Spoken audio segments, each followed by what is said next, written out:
All right, then. Thank you for that effort in putting together a brief pictures and videos to our past over the last 65 years or so. Let's get perspectives into all of these. And one thing that is important to know is that we all as a people need to take home a lesson. And I like to craft these conversations in such a way that we look at our nation, look at the problem, and look at for the solution. The government and the executive, the National Assembly, and we the people might be able to make an informed decision about the way forward for our people. And that's why we're very selective in the kind of guests that we have on the program tonight. So let me begin by with the conversation on what exactly is broken in the structure. Particularly when we're thinking about who to invite. One name came to mind, and it's one man that's particularly participated in the alteration of our constitution almost from the very first one to the fifth alteration. He's worked with National Assembly members. He's done a lot of policy advisory and consultation. He knows where the problem is. He knows where the shoe pinches. He's in fact as old as a nation. He's Clement Nwankwo. He's a constitutional lawyer and executive director of PLAC. Thanks so much indeed for joining us tonight. Thank you, Sean. And happy Independence Day to you. I wish you the same, and I wish our viewers, Nigerians, a happy Independence Day, yes. Without beating around the bush, what is wrong with the structure of this country? 65-year-old, and it does look like that 65-year-old Nigerian has kwashiorkor, has a terrible growth problem, as a side problem, vision problem. But it didn't start like that. It was a child that has a lot of prospect. But 65 years later, what exactly is the problem with this country called Nigeria? It's not the structure. It's the people who are operating the structure. And if you look back to even pre-colonial times when the British were pulling out, politicians were operating within some framework that enabled them or made them to be accountable. I think over the years, that accountability has continued to break down, and the levels of impunity have risen. Politicians are operating within a structure. Are they respecting the requirements of that structure? The answer is no. It looks like continuously politicians are continuously inventing and reinventing ways to subvert the framework of operations of government in this country. And that's why you mentioned the Constitution. Yes, I have been involved in the constitution-making process, starting from the first Constitution, the 1999 Constitution, the first Constitution in this Fourth Republic. I have been involved at every stage of amendment and alteration of it. And why are these alterations taking place? It's because each time you have one alteration, the politicians devise a way of subverting it. And so we come up with new measures, new provisions, new suggestions on how to cover and avoid those manipulations by politicians. It's a continuous thing. You talk about decamping from one party to the other, for instance. It's very clear in the Constitution. If you're a legislator, you shouldn't constitutionally run off to another party. The Constitution forbids it. But the politicians have found a way of going around it. And so you continuously have politicians decamping, and you have all sorts of subversion of the Constitution. So that's really what the problem is. It's not the Constitution. It's not the structure. Is Nigeria working? At this time, I think there are huge challenges. I think that the framework under which we should work very effectively is not happening. And the politicians are becoming much more arbitrary, much more impudent, and much more violative of the tenets of the Constitution, but also the letter and spirit of the Constitution. So, and I'm asking this pointed question because we don't need to beat around the bush. We know this country so well. We are all Nigerians and we know ourselves. Let's strip in the closet right now and let us see our nakedness for what it is. And let's be able to tell ourselves the real truth. the most populous nation in Africa, and we are by independence older than some of the countries that have now overtaken us. So in fact, some of these countries, we helped them. We were very much responsible in the growth and in how some of these countries are flourishing. But here we are. We are a country that it keeps repeating one class, failing one class, staying in one position over and over again. You said, on one hand, the people are the problem because it's not much of a structure. But why have we argued for restructuring? Oh, the kind of federalism. And that brings me first to, before I go to why you telling us why are people agitating for a change of structure, is the big question around whether or not we've attempted different style of governance under a democratic rule.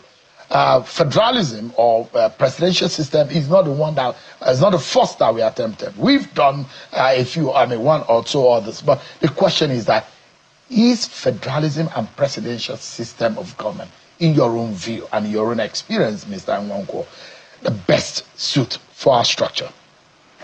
Now, we practice what we call the parliamentary system. But the parliamentary system was, again, first past to the post. Whoever wins a constituency election gets in. Who loses is out. The presidential system is the same thing. It's not like a proportional representation system of government as perhaps you practice in South Africa. So because everybody wants to win, everybody wants to get in, they do all sorts of things. All sorts of things means that the institutions that guides election continuously been compromised. I started out as a lawyer who was told that the law is the last hope of the common person. The judiciary is the last hope of the common person. Today, the courts don't work. The courts don't work. If you have a grievance as a plaintiff, a complainant, you go to court. You could be in court for 20 years. And I'm not talking of political cases. If it's a political case, the question arises whether judges are being bought and compromised by the politicians. So in all reality, our judiciary has collapsed. The legislature, which should be, as we are taught in the Constitution, the check and balance between the executive and the legislature. The legislature carries out oversight. What is the executive doing?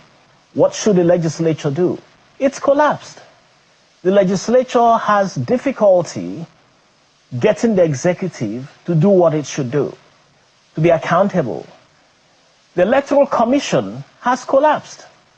Citizens don't have confidence or faith in the Electoral Commission.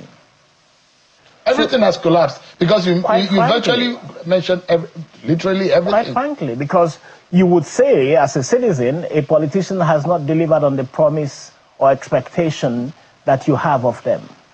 Okay, I'll wait for him in the next elections. I'll wait for her in the next elections. And then the next election comes. What happens? You go to vote, you look at the result that is announced. It has nothing to do with the way the votes happened.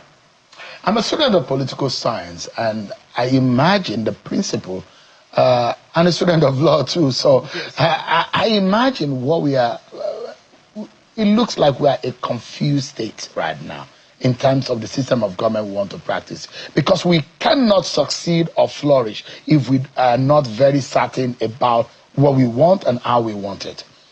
It looks, on one hand, there is a unitary style that we are operating. It suits us when we make our president or the executive arm of government one of the most powerful entities in the world, can make them come out. And on one hand, we mount how we want to operate a federal state. And a federal state, in the real sense, how the central government operates in Nigeria. And I've done case studies in my study. I did a comparative analysis in one of my advanced degrees on 4 federal states: South Africa, Canada, Nigeria, the United States. Nigeria doesn't look as much as a federal state that it should be. Are we a unitary state on one hand? We love parliamentary, we love federal. What exactly? Sometimes you look like a confederate. What exactly are we? What suits us? That's a big question. We look confused here. I think, given our recent history, you had military rule for 13 years. That military administration ended. And General Abdul Salam Abubakar, who was the last military head of state, handed over to General Olusegun Obasanjo, who had himself been a dictator. So that transition from a very brutal military era where arbitrariness was reigning didn't quite happen. Yes, there were institutions, there were efforts to try and get President Obasanjo, and he's very accomplished as a former president of this country, and I totally commend all of his efforts. But when he took over, he had the toga of coming from himself, the military background. So that transition to civilian rule didn't quite happen. Unusual.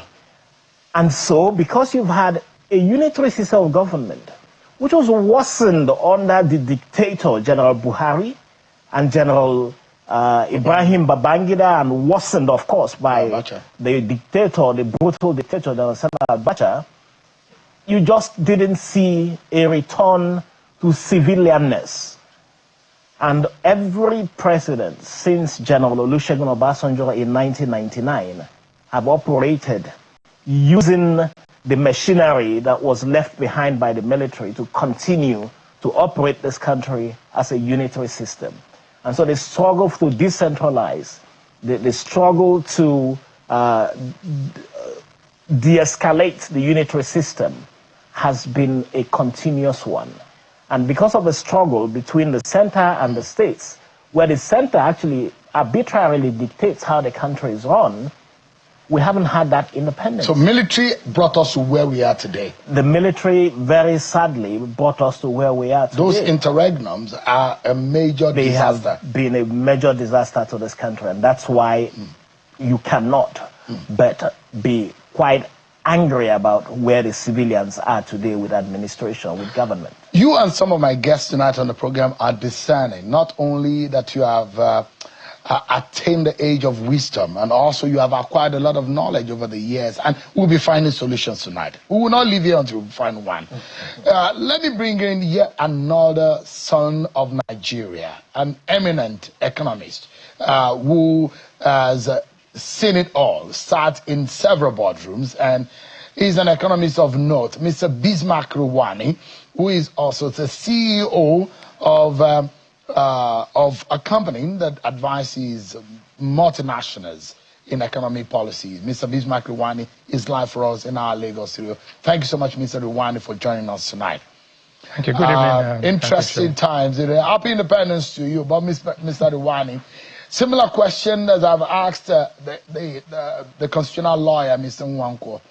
I'm going to be asking you, Mr. Rewane, what is the problem with our structure? And I know from your area of expertise, you work with the organogram, and that structure is always very important for your financial advisory.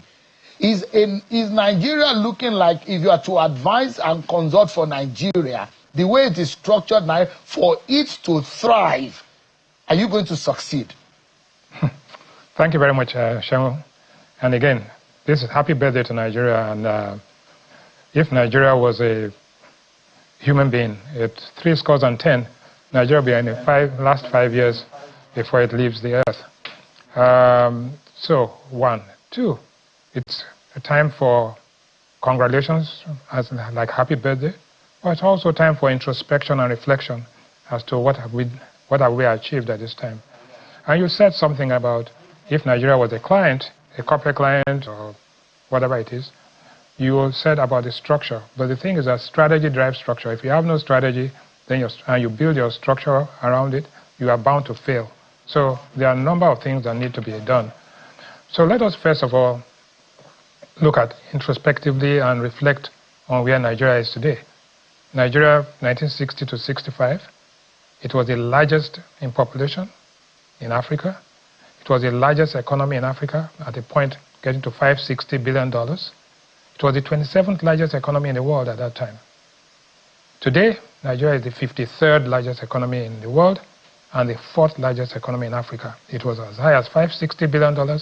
It's now down to, in fact, after rebasing, it's down to up to $250 billion. Its income per head in 1960 was $350 per head.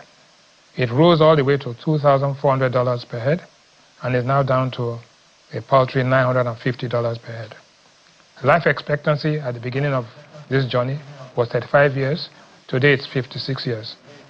Now, Nigeria has gone through a period, right? And one way of describing, one word to describe the Nigerian economy based on its political structure is what we call suboptimality.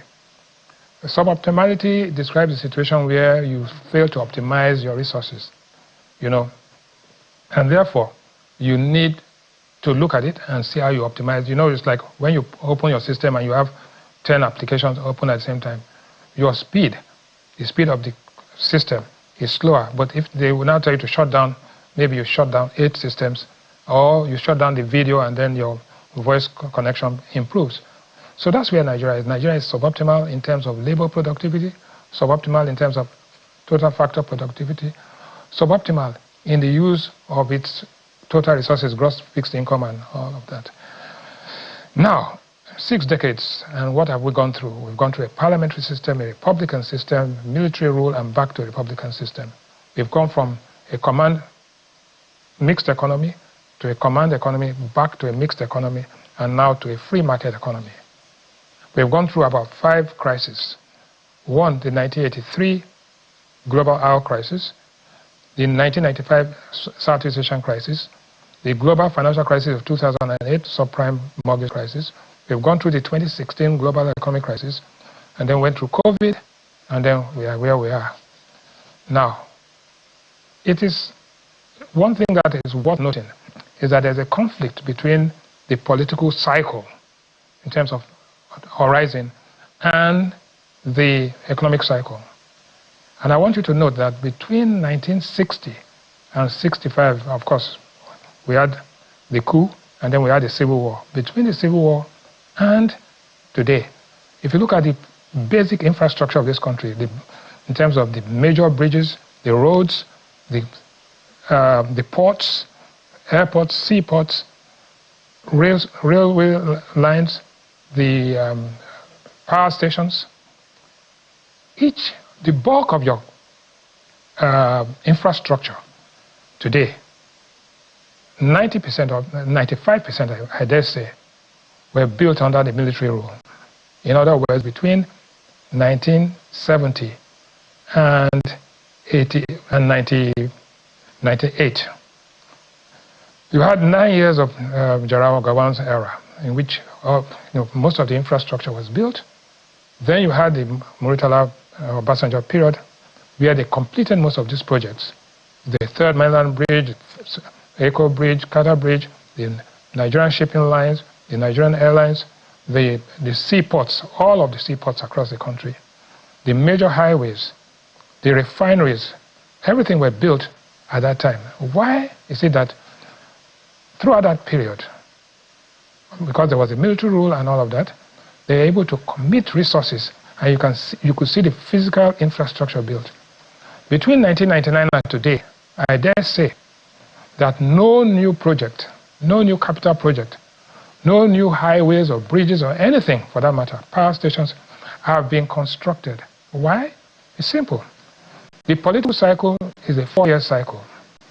The first year, as soon as you win your election, then you go in, and within a year or two, you're already talking about re-election. By the time you get your re-election, you're already on the way out.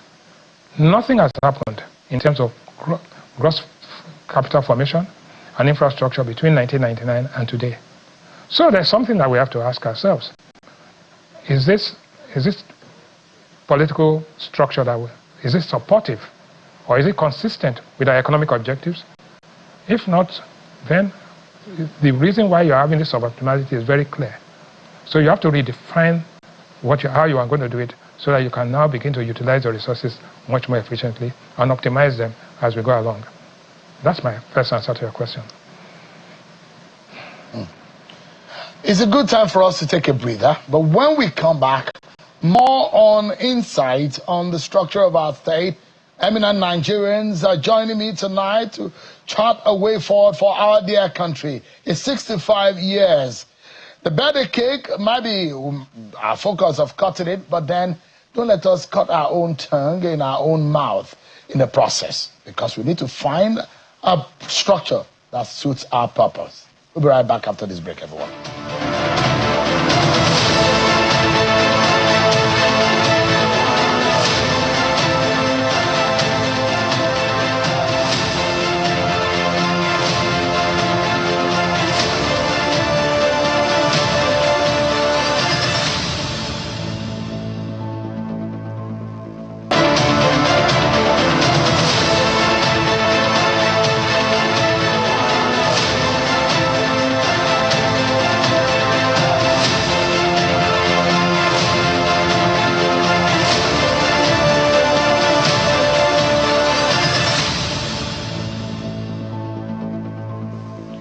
Thank you so much, everyone, for staying with us.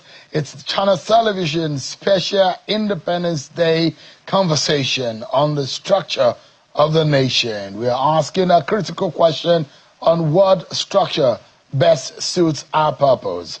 In this first segment of the program, Mr. Clement Nwankwo is a constitutional lawyer, one man that participated in virtually all the aspects of the alteration, even the formation of the 1999 Constitution that we have adopted in this Fourth Republic. He's been speaking with us. Here we have another eminent Nigerian, one of Nigeria's renowned economists, Mr. Bismarck Rewane, who has been speaking with us from our Lagos studio. Thank you so much, gentlemen. We are not yet done. In fact, we are not even halfway there, because we still have very eminent Nigerians that will be joining us after this time out. But before we get there, let me go back to our Lagos studio with Mr. Rewane. It does look like what you have described politically. Earlier, Mr. Nwankwo said the military led us into the crisis that we have found ourselves. But it does look like, in terms of infrastructure, the military did a better job than the civilians. But in the real sense of it, would you take any of these as a client, either the military or the civilian? Is there a better one out of the two, economically speaking? No, it's not a binary choice. The honest truth is that the country was evolving and continues to evolve. It's a country in transition. So, yes, whether you like it or not, because they had the military rule, there was no clear mandate except after the next coup. So they had longer period to do things. So they could plan and say, okay, here's a 5-year development plan, here's a 7-year project, and you know, as you lay the foundation stone, you're going to get it through. But I'm saying the structure we have today, this political cycle, is not consistent and compatible with long-term development goals. Therefore, it now begs the question as to, you must now begin to encourage domestic and international investors to fill that gap which the government needs to do in terms of infrastructure. You have to have the private-public partnership. You have to have all sorts of things. It doesn't mean that this is defective. It only means that you have to modify it to ensure you achieve your goals.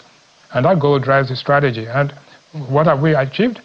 In the 5 crises that I discussed earlier on, have we learned our lessons? Yes, we learned our lessons. In 1979, we had a shortfall in funding, and we went to the euro-dollar market to raise money. In 1983, we had a recession. We were able to go and refinance some of our debt. The Southeast Asian crisis, we're not part of it because we're not integrated with the rest of the world. The subprime crisis in 2008, each of these crises that we have gone through, Nigeria has come out less impacted negatively than many other countries. But have we learned our lessons in terms of how to prevent these things from coming, how to be proactive, how to strategically position ourselves? That is where you have to have an alignment between your political cycle, your political goals and strategy, and your economic and market strategy. That is where we are, and I think the discussions that we're having today goes back on, I said at the beginning, introspection, reflection, and therefore we're asking ourselves, what do we tweak? What do we amend so that we don't fall short all of the time? If not, we've spent 26 years now, and we have not much to show for it in terms of gross capital formation, in terms of infrastructure projects, but we have things to show for it in terms of running a country, in making sure that we are able to, wade through the various crises. But there's a lot more work to be done, I think, so that we don't get into the foolery of self-idolation and praising ourselves, when in fact we should be actually tasking ourselves to do better than we are doing right now. So I'm asking another question here, which has to do with how we have conducted ourselves as a people, economy-wise. There was a time that these different regions were thriving. Yes. On their own. You could identify the northern region of the country for what it stood for in terms of agriculture, and is popularly referred to as the textile headquarters of Nigeria, where you said the granite pyramids were towering above the tallest building that you can identify. You could go to the southern part of Nigeria, where rubber and cocoa were the mainstay of our economy. You could go on and on until the oil boom. Now, a lot has to do with how we manage our resources, and perhaps how our constitution, our laws has constrained us into how we go about our affairs in our production. We suddenly left production and started consuming. Yeah, we started looking, and we are not satisfied with whatever we make locally. We are always looking for what we can import. Where did we get it wrong? And what exactly do you think was the major problem? Simply put, the structure of your economy changed because oil was contributing so much more. Your dependency on international finance, and that is the dollarization of the economy, everything depended on oil. So when you had a situation from when the price of oil was $2 a barrel by 1974, when they had the Yom Kippur War, and it was quadrupled from $2 to $8 a barrel. Nigeria was unquoted of saying that Nigeria's problem is not how much money we had, but how to spend it efficiently. That was a statement that was alluded to a former head of state. But underlying that was that change, what some people call the oil boom, turned oil curse, and then the aftermath of it. So it takes time to go through that cycle where, and in all of this, please note that we had a massive population. We're 63 million, in fact, 60 million or so in 1963. Now we are 213 million. So we made more babies than we require. Our output, our contribution to global GDP was flatlining, while our consumption was actually, we're taking more from the world than we're putting in. So it needed a reset.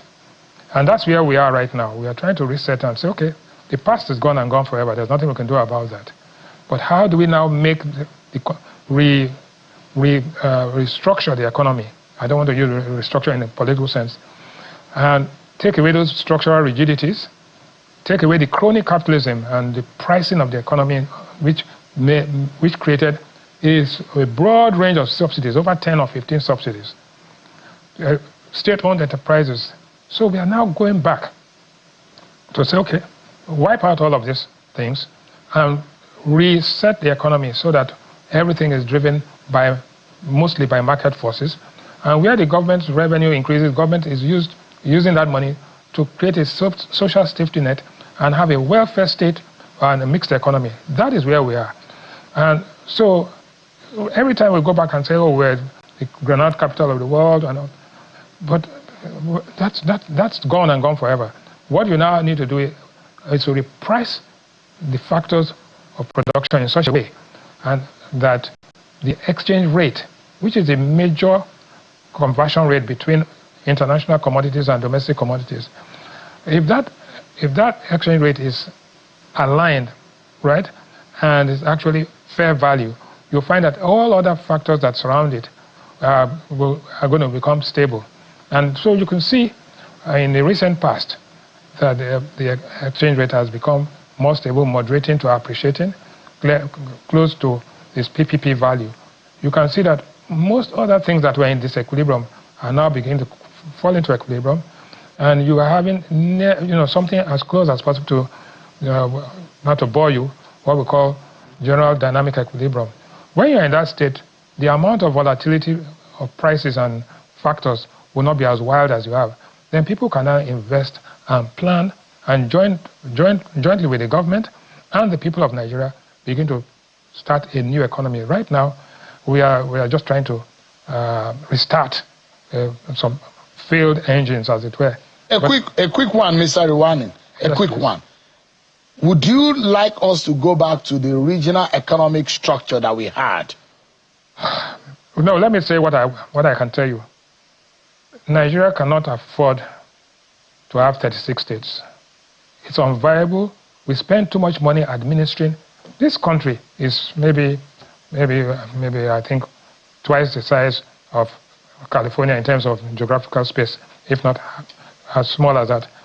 And you have the country is administered, the number of people administering this country in terms of 774 local governments, 36 states, federal capital territory, federal government, administering what? And yet the assets that we are administering are actually shrinking. Western Nigeria, as a kid, from Fade all the way to Warri, Port Harcourt, Warri and Bomadi and Brutu, all of that was under one region, Western region. You had one premier and 6 commissioners under Chief Obafemi Awolowo. The same thing in Eastern Nigeria. Now, that area today, from Lagos to Osun to all the way to Edo to Delta, you have about almost 8 or 9 states being managed with governors, special assistants, commissioners, and all sorts of things. Managing what? Managing what? So it's overmanaged and undermanaged in sense of outcomes. So I'm not sure. You need to have a rethink to restructure whether you are going to go back to what you call geopolitical zones, regions, but it definitely a situation of 36 states in this country is not viable, and it's only a question of time before we run into the block wall. A very good point where I would like Mr. Nwankwo to now, give us his closing thoughts on this.